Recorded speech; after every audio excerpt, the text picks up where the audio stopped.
Los discípulos a menudo se sobreestiman, aunque lo nieguen, y se preocupan porque los grandes seres, la Hermandad Blanca, no les da ningún signo, ni les indican su protección.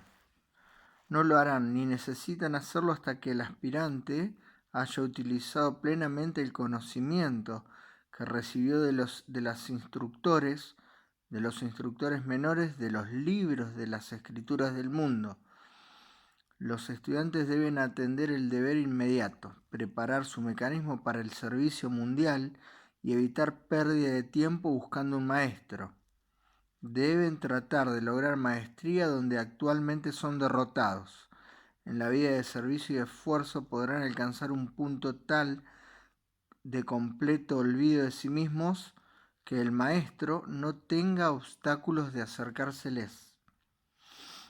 Recuerden siempre que para llegar a ser maestro se debe alcanzar la maestría, no la obediencia de determinada persona. Deberán tener en cuenta, dice el tibetano, que yo, su instructor, no soy siempre consciente de su situación física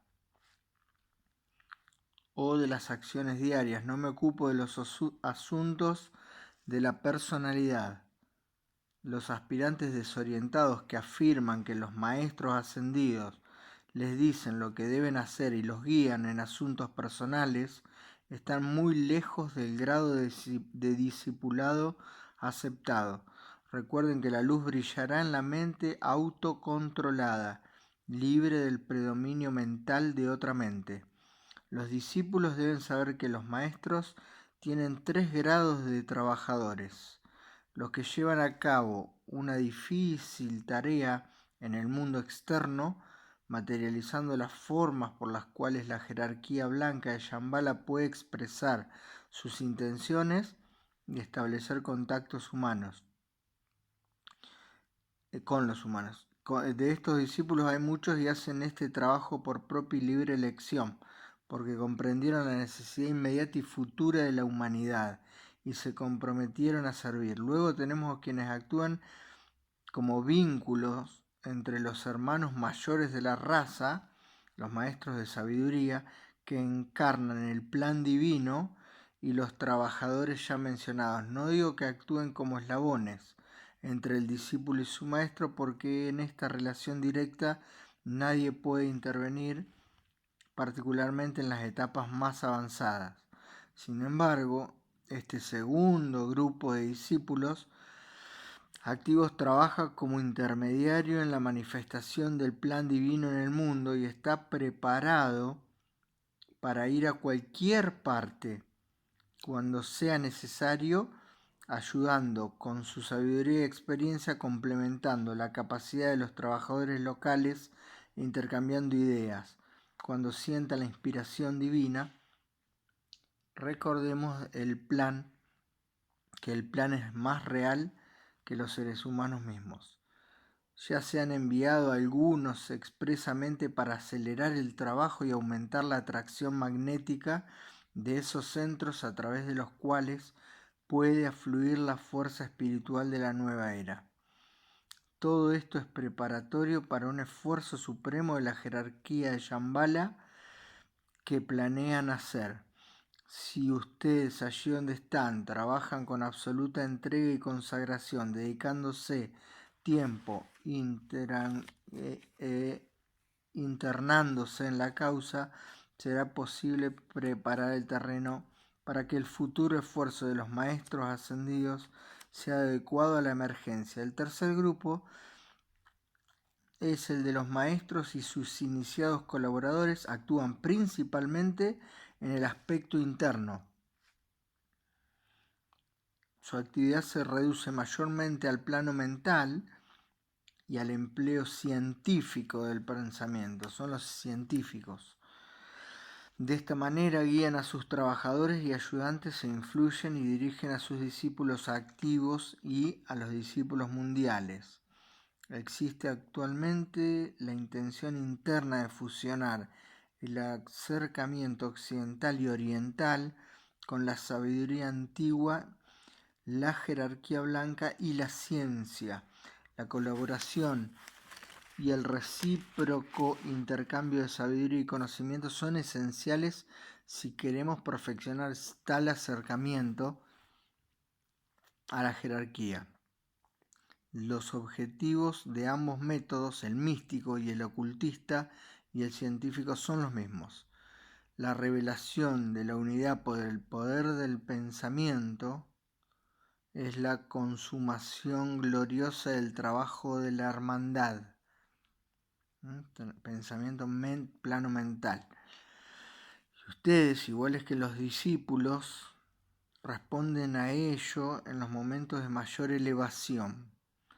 En menor grado, de acuerdo a la medida cuando se consagren, en la medida en que se consagren, así será su gloria y su meta, si mantienen la idea de unicidad servicio por encima de todo. Los discípulos entran en el aura de la jerarquía blanca de Shambhala en forma definitiva. Usted es un discípulo. Los discípulos evocan a nosotros, los instructores, en el aspecto interno de la vida muchas y variadas reacciones. A veces, cuando observamos a algunos de ustedes, nos damos cuenta que antes de otorgarles nuestra plena confianza o tener avistajes de naves, primero todos deben alcanzar la sabiduría, la integración y el contacto con el alma. Luego, poco a poco, daremos y nos haremos ver. Cuando algunos penetran en la luz jerárquica, sabemos al estudiarlas que aunque haya contacto y conocimiento, hay también ambición, violencia y egoísmo, y que estos defectos deben ser neutralizados y subyugados antes de poder actuar con libertad por parte de nuestra y de ustedes. Otros, siendo benevolentes y poseyendo una elevada y suave vibración, son débiles y están llenos de temor, apenados o abatidos por la preocupación, y debe enseñárseles el camino de la fortaleza y del desinterés divino, antes de que su servicio pueda estar a la altura de la demanda. Aún otros llegan a nuestra esfera de influencia en las naves, ya integrados sabios dignos de confianza, pues poseen un porcentaje de capacidad mayor de lo común para servir y ser útiles. Su poder de vivir, influir y servir es muy grande. Sin embargo, alguna parte de su naturaleza es débil y se expresa en forma limitada. Cuando un hombre trabaja solo y aparentemente sin ayuda y no trata de introducir sus pequeños asuntos en la conciencia de los maestros, las naves estarán más disponibles. El signo es signo de verdadero discipulado porque se da cuenta del apremiante trabajo de los grandes seres que estamos en las naves. Por la intensa preocupación en nuestro trabajo mundial, los que servimos a la humanidad no tenemos deseo ni intención de analizar los detalles de la vida personal del discípulo. Todo lo que nos preocupa es comprobar el acercamiento de la luz interna y la cualidad de su servicio. Observamos ambas medidas que surgen en la realidad del plano físico. El maestro, puede depender y confiar más en el discípulo que en los periodos de cambio. Mantiene lo bueno y fundamental mientras rompe con el pasado y agrega lo que es de utilidad en la nueva era de Acuario. Los discípulos del mundo son intermediarios entre la jerarquía y la humanidad, y también producto del esfuerzo humano inmediato. Marcan el paso para el desenvolvimiento humano, son los que llevan adelante a la humanidad, por lo tanto en estrecha armonía con la conciencia de la raza humana y los maestros ascendidos en Shambhala, la calidad de los nuevos discípulos, la rapidez con la que los hombres encuentran su camino en la fila de los discípulos y la demanda que los discípulos activos del mundo elevan en bien de la humanidad, que ellos conocen, crean los cambios necesarios en esta nueva etapa acuariana. La tarea principal del maestro es ayudar al discípulo a desarrollar la intuición y al mismo tiempo mantener la percepción mental en un estado activo y saludable. A la jerarquía la han descrito como un grupo de hombres ávidos y ansiosos de establecer felices relaciones con la humanidad, algo que no interesa mayormente a los miembros de la jerarquía. El principal objetivo de los maestros que habitamos en las naves o en una ashrama consiste en cumplir, ashrama superior, no aquí, consiste en cumplir debidamente los propósitos de Sanat Kumara. Sanat Kumara, mediante el esfuerzo jerárquico, trabajan con los pensadores evolucionados de la familia humana, capaces de captar el plan que nosotros telepáticamente penetramos a través de las naves a los discípulos y buscan discípulos entre los intelectuales del mundo o los científicos, que entre los que constitucionalmente se unen a grupos ocultistas, pero no en las filas de los ilusos devotos que quieren acercarse a algún maestro. Estos pertenecen a las religiones, no son los que buscan los seres ascendidos. Los buscan entre aquellos que aman inteligentemente a sus semejantes y no tienen ambición ni egoísmos espirituales. Nunca los buscan entre los que atesoran la idea de ser buscados y amados por los maestros. Un hombre quizás no tenga conocimiento sobre la enseñanza académica iniciática, pero si ama a sus semejantes y se dedica a servirlos, puede utilizar su mente en bien de ellos. Probablemente está más cerca de la iniciación que los devotos de escuelas ocultistas. El apremio actual es muy grande y los maestros están sumamente activos y profundamente ocupados en la tarea de salvar al mundo. No tienen tiempo para trabajar en forma individual, lo hacen con grupo de discípulos aceptados activos en el trabajo mundial. Los discípulos pueden trabajar intermitentemente con esos pequeños grupos de probacionistas que no son iniciados y de vez en cuando reciben algunas indicaciones.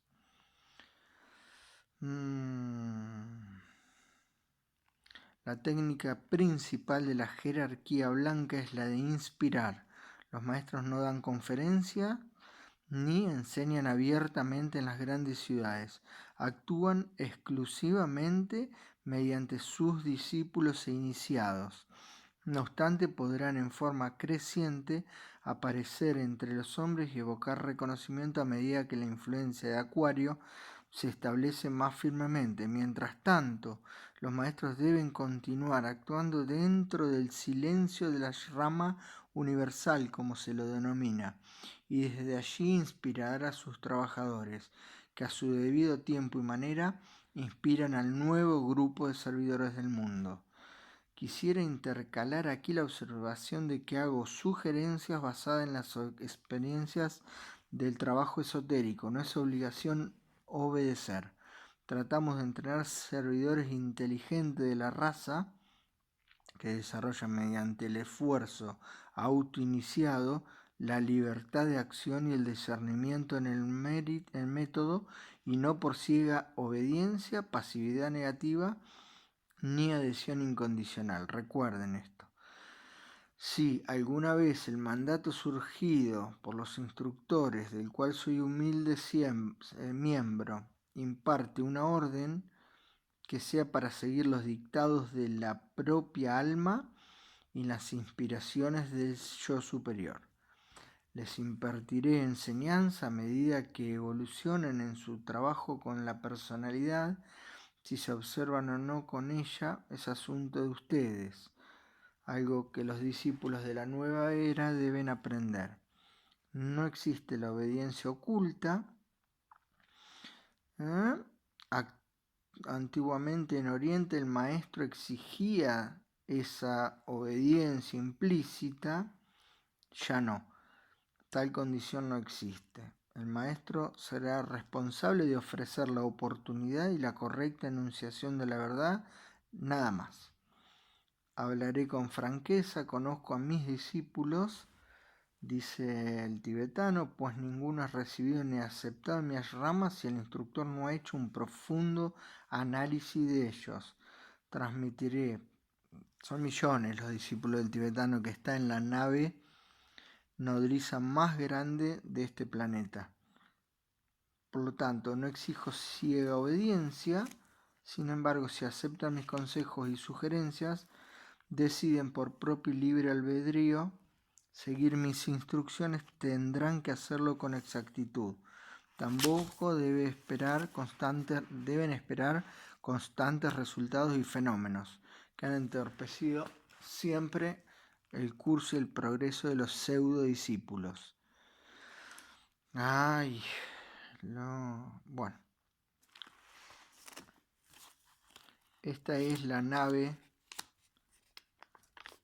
de Antenusa, donde hablan el tibetano y los maestros de Shambhala.